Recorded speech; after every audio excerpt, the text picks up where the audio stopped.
Ang sarap po. Sprinkle by oregano. Sarap.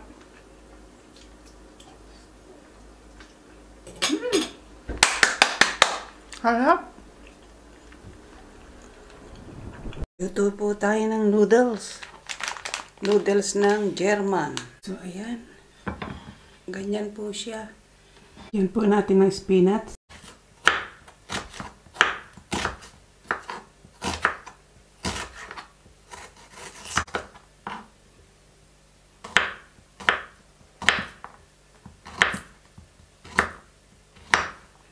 Ayan, ganyan lang po. Lagyan po natin ng tomato.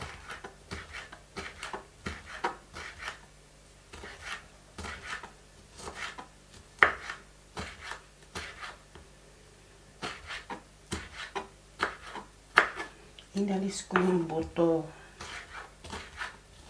Pero may konti-konti pa.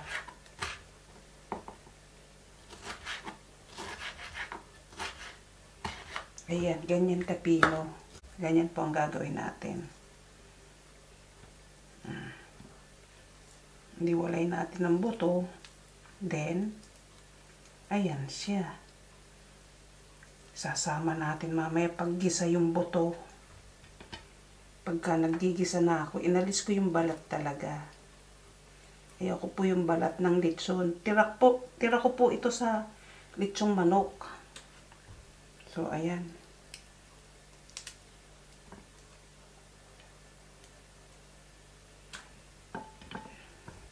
Ayan.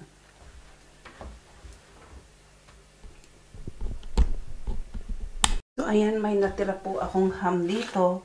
Kaya, isasahog na din po natin. Kasi pinansasahog ko po ito talaga.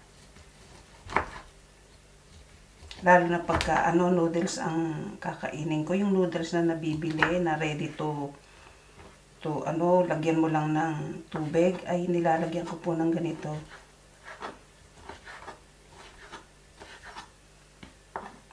Tsaka spinach. Para po matalo yung lasa ng anong tawag dito ng noodles. Kasi masyado pong malasa ang noodles. Yan po natin ng milk. Yan po natin ng salt. Yan po natin ng black pepper. Yan po natin ng sesame oil. So, ayan ang ating kapiligiran. Autumn na talaga dito. Ayan, nag-iiba na ang kulay ng mga puno. Ayan. So, pinakita ko lang sa inyo para naman makita nyo ang tabi ko. Ayan, puro yan. Naninilaw na lahat. So, ayan. Nilagyan na natin ang garlic. A little bit brown lang ha.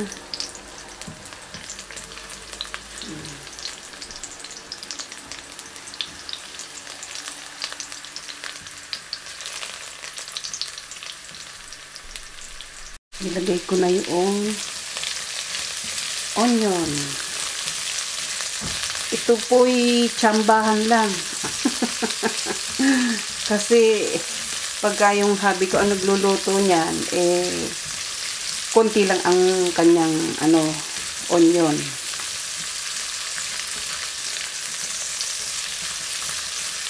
Ayan. Lagay ko na ang tomato.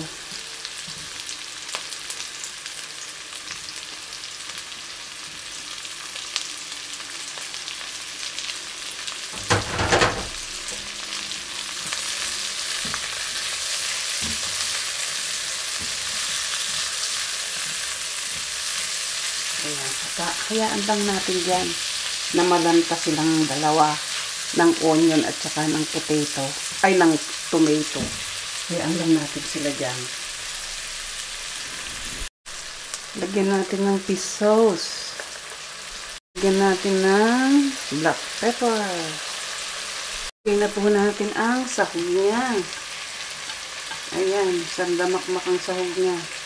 Talagang dinamihan ko kasi wala pong pang-seasoning yan talaga.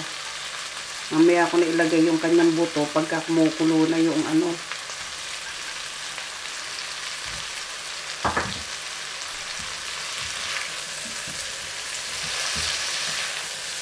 Ayan siya. Naku, mas marami pa yung sahog kaysa sa noodles. Ang dami.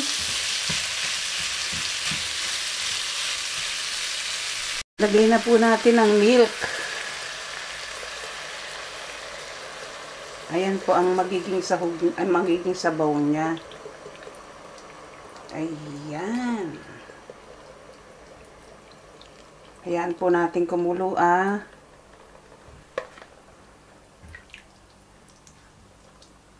Hayaan natin kumulo dyan.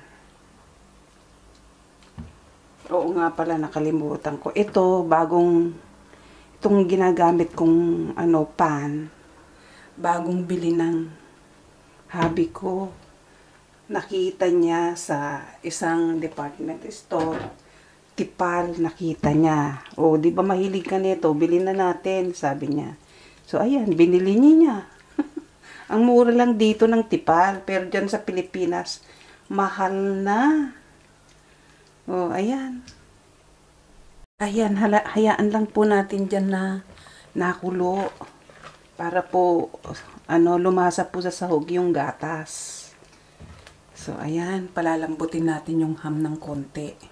Ayan, ilagay na po natin ang noodles. Ayan. Yan po yung mga buo-buo, yung binabaw ko. Pero yung medyo naputol, ayun, inuna kong inilagay. Huwag naman sanang madurog sa paghalo ko. Isang kulo lang po iyan. And then, pwede na. Lagyan po natin ng sesame oil. Para po kakaiba talagang lutong-luto ng Asia. Para wag po madurog ang noodles, paghalo natin, ganyan na lang. Ayan, ihahalo natin na ganyan. Para hindi So, ayan, malambot na ang noodles. Lagay na natin ang spinach niya. Marami po inilagay kong spinach kasi po, hindi naman sa gusto ko po talaga ang spinach. Hinaan ko na rin ang apoy. Ayan. Hayaan natin siya dyan na malanta. Ipailalim natin kung kinakailangan. Yung pong hindi tayo maghahalo, ipailalim natin kung kinakailangan ng spinach. Ayan, ganun. Kasi malambot na yung noodles. Ayan.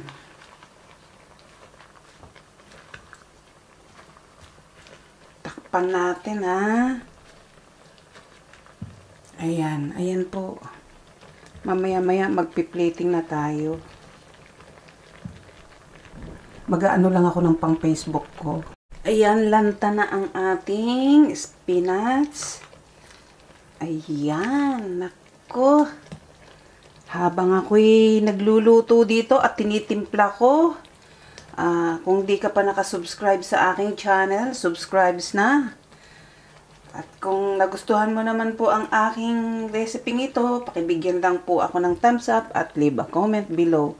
Pakisubscribe po ang aking channel. Hit the bell po at give share.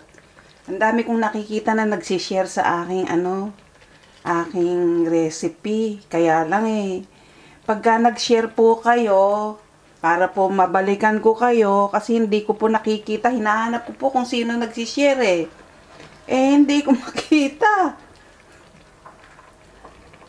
Ang dami nagsishare. So, ayan po. O, ayan. Magsasandok na po tayo. Ay, titikman ko pa pala. Tikman ko po pala.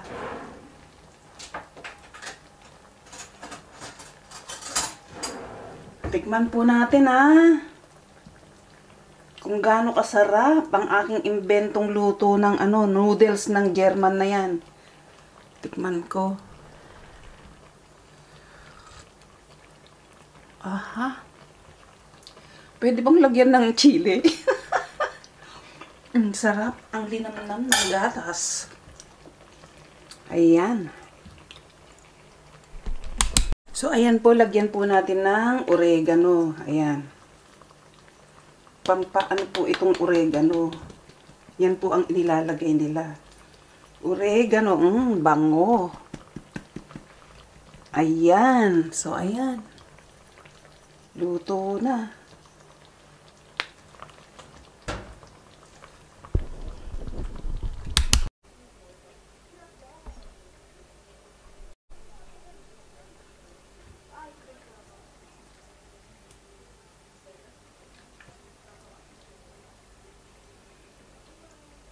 Lagyan natin ng creamy niya. Talagang creamy talaga. Napaka-creamy talaga. Wala talagang sabaw. Creamy lang ang makikita nyo talaga dito. Ayan. So, ayan. Luto na ang aking noodles. Noodles ng German to. Ang tawag nila dito, ilalagay ko na lang sa description below ko. Ayan. Ayan, kain na po tayo ng German noodles. Ayan. Nilagyan ko po siya ng ham at chicken. Okay? O, sige po, kain na po tayo. Kung hindi ka pa nakasubscribe sa aking channel, subscribe na. At pakipindot mo ang aking notification bell para lagi kang updated sa aking video recipe. At kung nagustuhan mo naman ang recipe ito, pakibigyan po ako ng thumbs up at leave a comment below. Sige po, kain na po tayo. Ayan. Sarap. Itatap view ko po Ayan siya.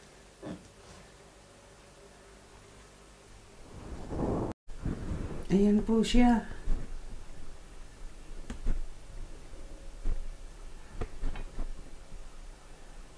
Kain po tayo. So, ayan. Creamy talaga. Kain po tayo, Kain na tayo. Sarap.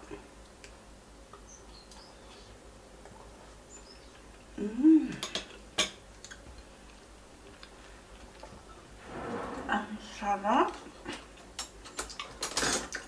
Ang lambot ng noodles. Sarap.